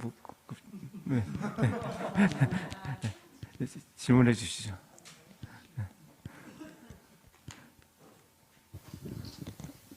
다른 분 먼저 말씀하시고 나면 하려고 기회를 보고 있었는데 바로 지적을 하셔가지고 적고 있는 거 봤습니다. 네, 지속 가능한 모빌리티 전환이라고 했는데 이제 좀 사실 뭐 최근에 대전 지역에서 뭐 자원순환 관련해서도 이제 지역 거버넌스 이런 문제의 거버넌스를 이제 만들려고 하고 있지만 몇 가지 관심 있어 하고 있는 다음 주제 중에 하나가 사실은 모빌리티였거든요. 실제로 재작년에도 IIPP에서 이제 기획 사업 하는데 뭐 제안도 일부러 참여하기도 했었는데 대중교통 부분에서 지속 가능성 문제를 이제 어떻게 어떤 영역까지 바라봐야 될까 하는 부분들에서 이제 여러 가지 생각들을 좀 해볼 필요가 있었다고 생각을 하고 거기에 그렇지 않아도 조금 이제 이런 부분이 좀 부족하지 않나라고 생각했던 부분들이 이제 그 지속 가능성 측면에서 이제 그러니까 이 지속 가능성을 얘기할 때 한 명도 뒤처지지 않게 한다는 그런 어떤 철학들이 있잖아요. 거기서 복지 부분을 사실은 고민하고 있었는데 장성식 교수님이 또 마침 이제 그 부분을 말씀해 주셨던 것 같아요. 그래서 지속 가능성이라는 것들이 어떻게 복지의 지역사회의 이제 구성원들의 복지에도 연결될까 하는 부분들도 고민이 필요할 것 같고 그걸 넘어서서 이제 우리가 이렇게 지속 가능성을 얘기한다고 할 때 그리고 지역 미래 모빌리티, 지역 혁신의 모빌리티를 얘기한다고 할 때 우리가 어디까지 바라봐야 될지 하는 부분들에 대해서 사실은 이제 DSC 플랫폼 차원에서 조금 고민하고 정리하는 작업들이 좀 필요하지 않을까라는 생각이 들었고 거기 아까 김태형 센터장님 말씀하셨던 것처럼 이제 거버넌스나 제도 정책 이런 관점들도 같이 좀 연계되는 게 필요하다고 생각합니다. 그래서 좀 어떻게 보면은 지역 사회 내에서 좀 지역 버전, 우리가 지역 내에서 이제 구축될 수 있는 어떤 모빌리티 시스템을 생각해야 되지만 또 이제 그게 또 세계적으로 이제 활용될 수 있는 모델을 그리면서 다른 사람들이 다 얘기하는 모빌리티가 아니라 우리는 어떤 비전과 시나리오로 이제 지역 사회 내에서 이제 그 틀들을 만들어내고 그게 이제 다른 곳에 또 확장될 수 있는 모델을 만들 수 있을까, 그런 부분들 좀 한번 더 고민해 보면 좋겠다는 생각이 들었고요. 그리고 이제 아까 그 김태희 교수님께서 연구 책임자 역할 중요성 이제 그 부분에 이제 말씀하셨는데, 실제로 이 리빙랩 사업을 수행하면서 이제 연구 책임자 또 사업을 수행하시는 분들, 코디네이터들이 사실은 되게 어떤 준비 안 된 상태로 사업을 하면서 부딪히게 되는 이제 한계들이 많이 존재하는 것 같습니다. 그래서 기존에도 이제 퍼실리테이터 교육이 아니라 코디네이터 교육의 필요성, 이제 그런 것들이 많이 중요하다고 생각했는데, 저도 이제 계속 뭐 틀은 잡아놓고 이제 구현은 못 하고 있었는데 이게 더 이상 미룰 일은 아닌 것 같구나라는 생각이 들어서 그런 부분들을 같이 좀 해결할 수 있는 방안들을 뭐 여기 계신 분들, 뭐 스태피도 그렇고 키스텝에서 와 계시니까 도와주시면서 틀들을 좀 만들어 보면 좋겠다는 생각이 들었습니다. 예, 이상입니다. 감사합니다. 예, 대전 리빙랩 네트워크의 공동운영위원장입니다. 김민수 박사님은요. 예, 또 다른 분들 말씀해 주시죠. 소속을 좀 말씀해 주시고 하시죠. 네, 저는 키스텝 사회혁신정책센터의 기지훈 부연구위원입니다. 오늘 많이 배우는 자리였고 또 그 다음에 저희도 이제 과학기술 기반 사회문제 해결 정책 수립을 과기부를 지원하는 역할을 하면서 실제 업무도 하고 있는데, 오늘 저희도 이제 어찌 보면 이 생태계의 일원인 것 같습니다. 앞으로 잘 부탁드리고 또 많이 배우도록 하겠습니다. 저는 이제 질문이 있는데요. 첫 번째는 본부장님께 질문을 박용환 본부장님께 질문을 드리고 싶은 것은, 이렇게 교육 프로그램을 이제 수립을 했는데 이제 그 학생들은 어떠한 피드백을 이제 주는지, 이렇게 아마 수업을 이제 이용을 했었을 텐데 수강생, 학생이라고 해야 할지 이들의 피드백은 어떠한지 궁금합니다. 거기서 이제 어떤 좋은 피드백과 또 이제 개선이 필요한 부분들 어떤 부분을 발견했는지 궁금합니다. 또 그다음 두 번째 질문은 이제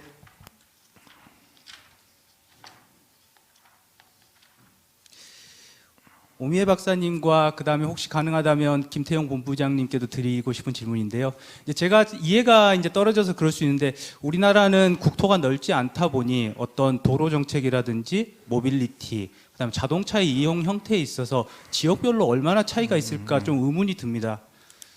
이제 이야기 나온 대로 이제 교통 희박 지역, 그 인구 감소하는 농촌 지역은 이제 도시와 크게 차이가 있을 것 같긴 하나, 어떤 서울, 이제 엄청 국토가 넓지 않다 보니 대부분 도시화돼 있는데 이렇게 지역별로 큰 차이가 나지 않을 것 같은데, 그럼에도 불구하고 지역별로 다르게 모빌리티 정책, 교통 정책, 아니면은 자동차 이용 형태에 있어서 차이가 나는 부분이 있어서 그런 부분을 정책에서 다르게 가져가야 할지, 아니면은 또 이제 제가 가지고 있는 이런 초기 생각대로 그렇게 크게 차이가 나지 않아서 정부의 방향은 일관적으로 그렇게 가져가는 걸로 보고 있는지, 그런 부분 좀 궁금합니다.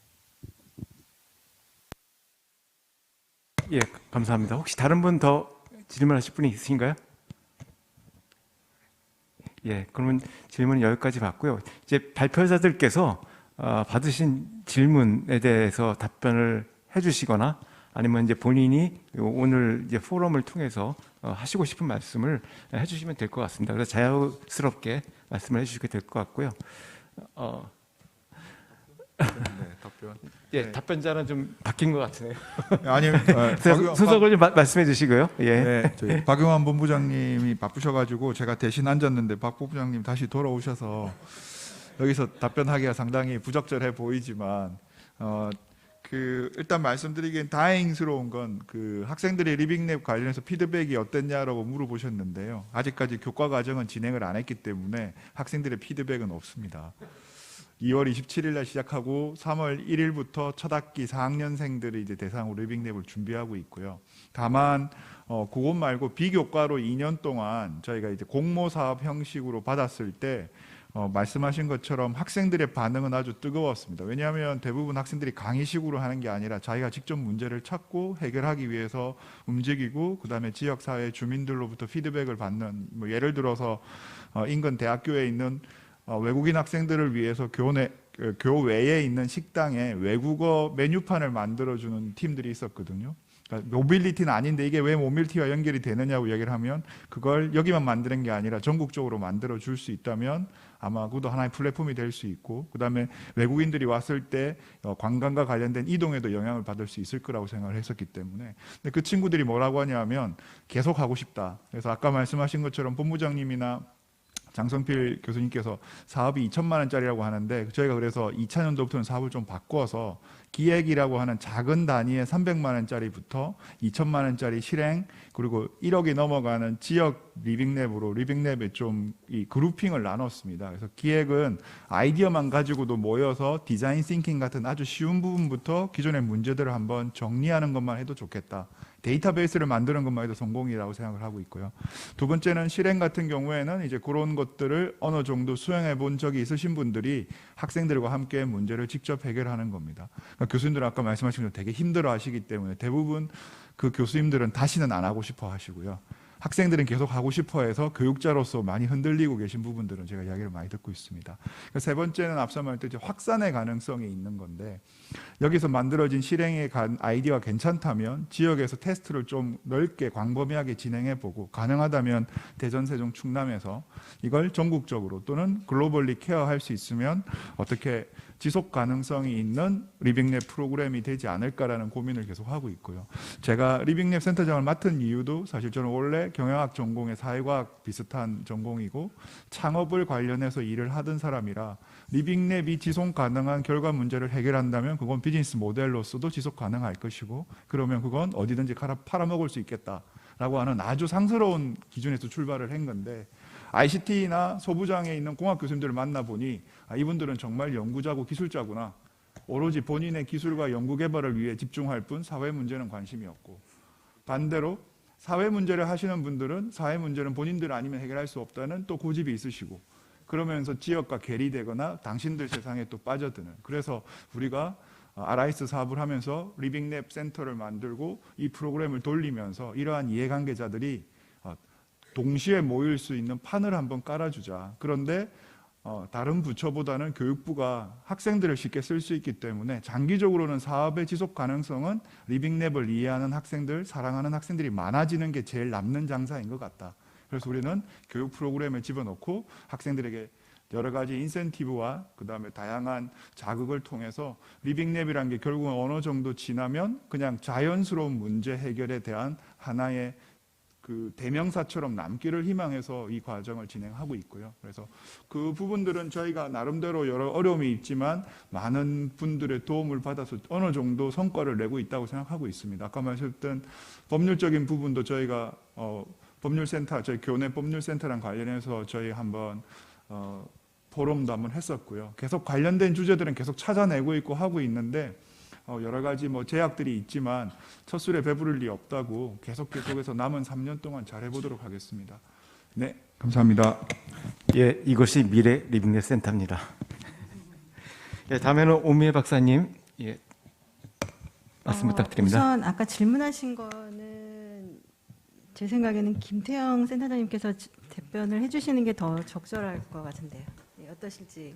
네, 간략하게만 답변드리면 사실은 지역적인 특성이나 각 도시마다 환경적인 아니면 도로적인 여러 가지 다양한 특성들 때문에 그 특성에 따라서 구축된 인프라나 그다음에 도입된 수단들, 그다음에 시스템 운영하고 있는 서비스들, 시스템들이 다 다르기 때문에 아까 질문하신 거에 그냥 간략한 답변을 드리면 각 도시 지역마다 다 다른 교통적인 특성들, 이용 행태들이 다 다릅니다. 그래서 사실 국가에서는 나름대로 방향이나 아니면은 기본적인 전략이나 이런 부분들을 제시를 해주고 각 지자체들마다 도시마다 거기 가장 적합한 그런 계획들을 수립해서 구축하고 운영하고 있는 그런 사실은 지금 현재 상태고요. 그러다 보니까 각 도시가 갖고 있는 모빌리티 특성이 어떤지, 그다음에 이용자들의 이용 행태가 어떤지, 그다음에 다양한 어떤 그런 사회적인 이슈들이나 아니면은 그 지역에서 안고 있는 그런 교통 현안이나 문제점들에 따라서 그것들을 해결할 수 있는 방안들이나 솔루션이나 거기에 따라서 이제 각자 다른 어떤 그런 솔루션들이 접근이 되고요. 그리고 저희가 이제 리빙랩이라고 하는 그런 부분들도 접근을 할 때 각 도시가 처하고 있는 각 도시의 교통 문제는 정말 다릅니다. 아까 말씀하신 것처럼 여러 가지 여건들, 많은 부분들, 시민들 하여튼 뭐 환경이나 그다음에 인프라, 시스템 이런 거에 따라서 보여지는 그런 서비스나 그런 행태들은 다 다르기 때문에 그 리빙랩을 통해서 저희가 거기에서 일어나는 다양한 문제들을 파악하고 거기에 맞는 가장 최적인 솔루션을 가지고 접근하는 게 맞다고 생각되고요. 결론적으로는 다 다르다. 모든 지역이나 도시들이 각자 특색이 있는 그런 특성들을 갖고 있다라고 말씀을 드릴 수 있을 것 같습니다. 예, 오 박사님, 예, 말씀을 해주시죠. 네. 저는 이제 전반적으로 오늘 아까 질문하신 거에 대해서는 사실 제가 전공 자체가 그런 방향이 아니라서 말씀드리긴 좀 어려운데 오늘 사실 제가 이 자리에서 발표를 하고 또 여러 패널분들, 발표자분들 말씀을 들어보니까 앞에 안재민 본부장님께서도 말씀하신 것처럼 제가 이 부분에 대해서는 너무나 문외한이었구나 이 생각을 하면서 좀 많이 반성 내지는 앞으로의 제가 이제 기술 개발을 하면서 어떠한 부분들, 어떠한 요소들을 좀 고려해야겠다라는 생각도 좀 하게 되는 시간이었고요. 사실 자동차 산업, 특히 이제 모빌리티라는 것을 굉장히 확장해야 되는 부분들도 있지만, 현재 자동차 산업 자체가 모빌리티를 많이 끌고 가는 부분들도 있어서 말씀을 드리자면, 국가 주력 산업이기도 하고, 사실은 글로벌리 굉장히 상위 그룹에 끼어 있는 국가 산업입니다. 그런 부분에서 지금까지 사실 저희가 생각했던 어떤 최종 사용자에 대한 의견은, 경제와 산업 그런 어떤 기술 고도화 이런 것들에 굉장히 좀 집중했던 것이 사실인 것 같습니다. 그렇지만 그 중에서도 저희가 부분적으로는 굉장히 그 취약계층이라고 하는 그런 분들에 대한 어떤 기술적 요소들을 많이 생각한다고 했지만 아직도 부족한 점이 많았었던 것 같고요. 물론 이거는 제 개인적인 의견이고요. 또 하나 앞에 이제 그 모빌리티에 대한 말씀을 굉장히 좀 그 개인용 기기에 대한 말씀을 많이 하셨는데 사실 최근에 뭐 학생들도 그런 킥보드 이런 걸 많이 활용을 하고 있지만 실제로 취약계층에서 내지는 어떤 소외계층에서 사용하시는 모빌리티에 대한 규제라던가 이런 것들을 말씀하시지만 그런 규제가 어느 정도에서 풀려야 될지는 굉장히 조심스러운 부분인 것 같습니다. 사실 취약계층이 사고가 났거나 안전의 위협을 받는다면 그 다음 단계가 더 어려운 부분이 되는 거죠. 이제 그 다음은 의료 문제가 될 것이고 그 다음 복지 문제가 될 것이고 그분들이 다시 회복하면 다행이지만 또 그것이 장애의 요인이 될 수도 있고 그런 부분들이 사실은 기술을 하는 사람 입장에서는 굉장히 우려가 되는 부분이고요. 그래서 이런 리빙랩이라는 것들 아니면 이런 개념 이런 것들이 저희가 쉽게 접근하기 어려웠던 부분이 아니었을까 하는 생각을 여기 앉아서 좀 하게 됩니다. 그래서 앞으로 제가 뭐 개발하는 부분에 있어서도 그렇고 또 하나는 여러 가지 제가 이제 뵙는 그런 기술을 하는 부분들에 있어서도 이 사회의 전체적인 구조적으로 또 발전적인 그런 문제에 있어서는 굉장히 좀 많은 부분을 생각해야 되는 자리였던 것 같습니다. 예, 감사합니다. 예, 고맙습니다. 예, 임충재 교수님 의지를 좀 말씀해 주시죠. 예, 오늘 가장 많은 동정과 응원을 받았는데요. 제가 그 코로나 기간 동안에 저희가 전원주택을 지어서 803 밑에 집을 지었는데요. 제가 아침에 등산하러 가고 싶으면 아무 생각 없이 옷을 입고 그냥 나갑니다.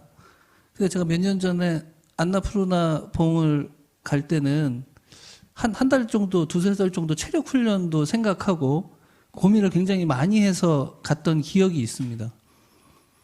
제가 무슨 말씀을 드리고 싶냐면 저희가 지금 다루고 있는 모빌리티, 리빙랩이라는 주제가 그 뒷산 갈 수 있는 정도 수준의 고민과 그 정도의 걸 가지고 갈 수 있는 문제냐 아니면 내가 안나푸르나 봉을 등정하기 위해서 정말 준비를 치밀하게 하기 위한 고민을 해야 되는 문제냐라는 이야기를 저는 드리고 싶습니다. 제가 아까 그 부정적으로 얘기했던 거는 저도 굉장히 사실 초기에 굉장히 빨리 쉽게 그리고 크게 어렵지 않게 달성할 수 있는 목표일 거라고 덤벼들었고요.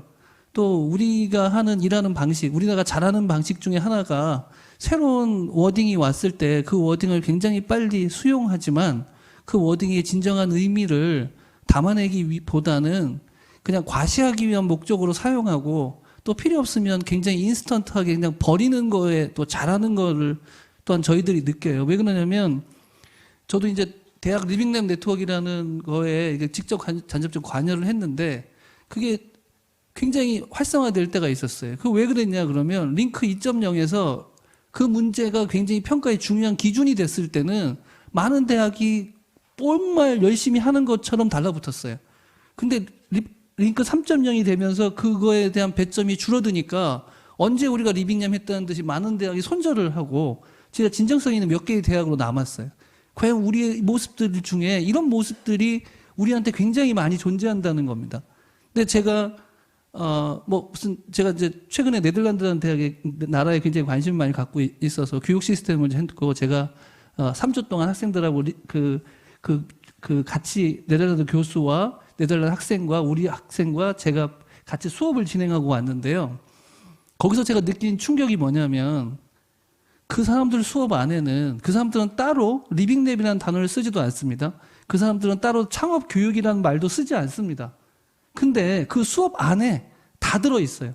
학생들이 자기 아이템을 이야기할 때 디자인 싱킹 방법을 다 써요. 그러니까 그게 컴퓨터공학과 무슨 창업 교육이 아니라 그냥 모든 과에서 자기 아이디어를 만들 때는 디자인 싱킹으로 접근하고 애자일 방법 동원하고 그 다음에 이해관계자 다이어그램 다 그리고 내재화 됐다라는 거예요. 그리고 그 내재화 교육 시스템 안에 들어가요. 저희가 사실 저도 지금 혁신공유대학 사업 단장을 하고 있는데요. 저희는 그걸 프로그램으로 만들어요. 사업 끝나면 어떻게 됩니까? 날아갑니다. 아무 대학에서 아무 흔적 없이 다 없어져요. 그걸 과연 내재화를 시켜야 돼요. 그건 무슨 얘기냐면 걔네들은 마이너라고 하는 교육 제도를 갖고 있고요. 마이너라는 건 한 학기 동안에 자기가 완성도 있는 결과물을 만들기 위해서 구성되어 있는 거를 한 학기 동안 고민하는 마이너가 있는데 그 마이너를 선택해서 하는데 그 안에 지금 우리가 얘기한 모든 요소들이 다 들어가 있는 형태의 교육 시스템을 내재화했다라는 거예요. 근데 저는 자신이 없는 게 뭐냐면 과연 내가 이 사업 기간 안에 내재화에 성공할 수 있을까라고 하는 거예요. 리빙랩이라는 주제가 교육 안에 들어와 있어서 그거를 말해서 이루어지는 교육이 아니라 실제로 그냥 애들은 선생님이 시키는 대로만 하면 그게 리빙랩인 그런 교육 시스템을 내가 만들 자신이 있을까? 그거에 대해서 합니다. 굉장히 많이 고민하고 굉장히 많이 싸우고 있지만 쉽지 않아요. 교육부도 쉽지 않고 우리 구성원도 쉽지 않고. 그래서 제가 정리해서 다시 말씀드리면 우리의 교육에 대한 부분 아까 우리 홍대 교수님 제가 성함을 잘못 죄송합니다. 교육의 중요성 강조하셨는데 이 교육이 정말로 우리가 했던 우리 선생님한테 제가 배웠던 그런 교육 방식으로 교육을 받으면 우리 학생들의 미래는 사실은 우리가 했던 것밖에 할 수 없는데요. 우리의 자녀들은 이제 선진국의 국민으로서 살아갈 수 있는 자질을 키워야 되는데 우리가 중진국에 있는 사람의 역량을 지금 가르치고 있다라는 것들에 대해서 심도 깊게 우리가 반성하지 않으면 우리 교육 체제를 바꾸는 거에 대해서 저는 굉장히 느릴 거라고 생각합니다. 완전히 바뀐 체제가 와야 되고요. 완전히 다른 역량을 가진 애들을 만들어내야 된다는 게 저의 개인적인 생각이고요. 그래서 그런 것들이 교육 안에 아까 이 교육을 받으면 창의적이 될 수밖에 없는 그런 교육의 시스템을 우리가 만들어야 되는데 과연 우리 교육의 시스템이 그런 건지에 대한 것들은 반성을 했으면 좋겠다라는 게 저의 개인적인 생각입니다. 그래서 내재화를 시켜야 되고 창업 교육을 따로 하는 것이 아니라 수업을 들으면 그게 창업 교육인 형태의 시스템으로 갔으면 좋겠다라는 말씀을 좀 드리고 싶고요. 아까 질문한 거에 대해서 제가 저한테 질문하지 않았지만 제가 그냥 경험을 좀 말씀드리면 학생들이 좋아하냐? 학생들이 싫어합니다. 왜냐하면 3학점으로 부여되는 일의 양에 비해서 해야 될 일이 너무 많습니다. 학생들 머릿속에는 내가 3학점을 들으면 3학점의 로드가 걸리기를 원하는데 리빙랩 프로젝트가 재밌어서 하기 시작하면 6학점, 9학점의 로드가 걸려요. 그러면 그 정도의 학점을 부여할 수 있어야 학생들이 그 안에서 충분히 하는데 저희들은 많은 강의를 들어야 된다는 이유 때문에 그 학점들도 3학점을 다 막아놓거든요. 그러면 학생들이 한 번은 재밌을 수 있지만 재수강을 하느냐? 재수강은 절대 안 합니다. 그게 우리가 가지고 있는 교육의 한계라는 부분들, 그리고 우리가 그걸 극복해야 된다는 말씀 좀 드리고 싶고요. 그 다음에 아까 우리나라는 뭐 교통체계가 좀 비슷한 거 아니냐 이런 얘기를 들었어요. 제가 무슨 생각을 했냐면 제가 아까 우버 얘기를 했는데 우버의 창립자가 우버의 아이디어를 떠오를 때 무슨 생각을 했냐면 within 5 minutes 이거예요. 그 사람의 생각은 within 5 minutes. 왜냐하면 5분 안에 내가 원했던 욕구를 해결할 수 있는 플랫폼을 만들자는 게 우버의 철학이었어요. 제가 왜 이런 말씀을 드리냐면 교통의 수요는 서울에 있는 사람도 만약에 예를 들어서 그러니까 이게 택시니까 좀 시간을 준다면 내가 버스를 타고 싶다라는 욕구가 생겼을 때 그러니까 within 30 minutes 그러니까 30 minutes 안에는 나는 버스에 탈 수 있어야 된다라고 만약에 한다면 서울의 상황과 청도에 있는 사람의 상황이 동일할 거냐? 저는 다르다고 생각합니다. 시스템도 달라야 되고 제공해야 되는 방법도 완전히 달라야 되는데 그거를 버스의 체계로 보는 것이 아니라 소비자의 욕구로 받아서 이 사람한테 30분 안에 그러니까 버스를 요구하는 사람한테 30분 안에는 반드시 버스라는 서비스를 제공해 주려면 과연 그 지역에는 어떤 형태의 시스템을 갖춰야만이 그것을 제공해 줄 수 있을까라고 하는 서비스적 관점으로 저는 접근을 하는 것이 어떻게 보면 우리가 제공하는 서비스의 교통 서비스의 중요한 포인트라고 저는 생각을 하고 있습니다. 예, 이상입니다. 예, 감사합니다. 예, 지금 시간이 이제 꽤 돼가지고 이제 곧 마쳐야 될 것 같은데요. 뭐 제가 이제 이 포럼을 듣고 간단히 제 느낌을 좀 말씀드리고 싶습니다. 이제 우리가 추격에서 선도라는 얘기를 뭐 굉장히 많이 합니다. 한 지가 한 20년 됐어요. 20년 전서부터 그 얘기 많이 했습니다. 근데 여전히 이제 추격에서 선도 얘기를 하고 있거든요. 근데 이제 그 원인 중에 하나는 선도를 기존의 궤적에서 1등하는 걸로 이제 접근하면서 그런 문제가 생긴 것 같습니다. 기존 궤적에서 1등한다는 건 남이 정의한 문제, 남이 개발한 기술 개선해서 1등하는 거거든요.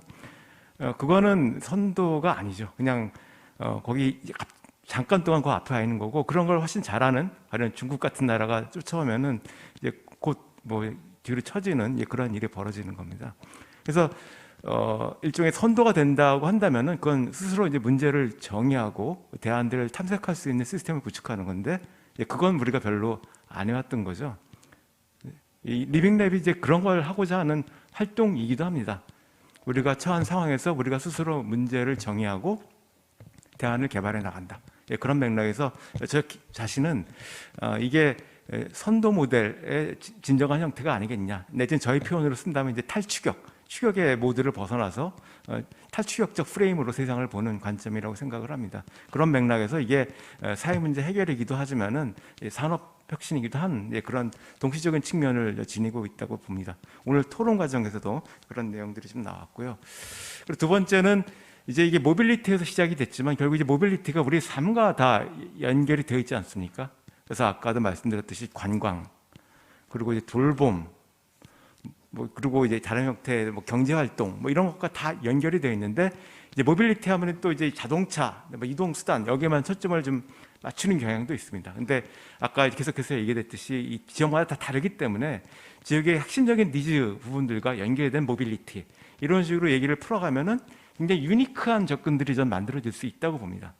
그런 것들을 좀 발굴해서 모빌리티도 100개의 모빌리티가 있을 수가 있겠죠. 모빌리티 전환도 그런 것들을 지역별로 좀 잘 특화해 나간다면은 기존에 지금 미래 모빌리티 얘기하면 다 비슷하거든요. VAM도 시작을 해서 쫙 나오는데 그것과는 좀 차별화되는 다른 형태의 모빌리티 얘기들도 할 수 있을 것 같습니다. 그런 맥락에서 이 DSC 지역도 DSC 지역이 가지고 있는 이 특성들 이런 것들을 좀 반영한 모빌리티 전환 내지 모빌리티의 가능성들을 좀 탐색해서 접근해야지 뭐 중국에 있는 모빌리티를 하는 그런 클러스터나 아니면 국내 다른 지역의 클러스터와도 이게 좀 차별화되는 접근들을 할 수 있을 것 같습니다. 그래서 그런 내용들이 좀 얘기가 됐으면 하고요. 마지막으로 이제 이 아까 말씀드렸던 이제 인문지향적 혁신 정책의 이제 모델이 된 게 선도 모델이 사회문제 해결형 R&D입니다.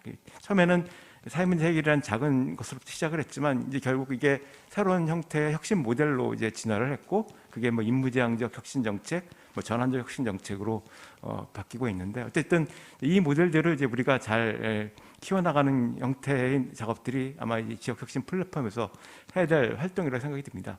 그리고 이제 예, 아까도 잠깐 얘기가 나왔지만 2013년에 시작이 돼서 지금 꼭 10년이 됐습니다. 10년이 되면은 처음 정책이 나와서 일정한 제도화가 이루어졌다고 보는 시기인데 앞으로 이제 그러한 논의들이 좀 많이 이루어지면 좋을 것 같고요. 그래서 한국 리빙랩 네트워크 포럼에서 10주년을 맞이해서 그 일종의 이제 사회문제 해결랑 R&D 10년 뭐 성찰과 전망 뭐 이런 걸 한번 다룰 계획입니다. 그때 좀 더 관심을 많이 가주시고 참여해 주시면 좋겠습니다. 예, 이상으로 장시간 동안 수고하셨습니다. 이것으로 포럼을 마치도록 하겠습니다. 감사합니다. 네, 여러분들 큰 박수 부탁드립니다. 자, 이렇게 해서 2부 행사의 패널 토론과 질의응답을 마무리하도록 하겠습니다.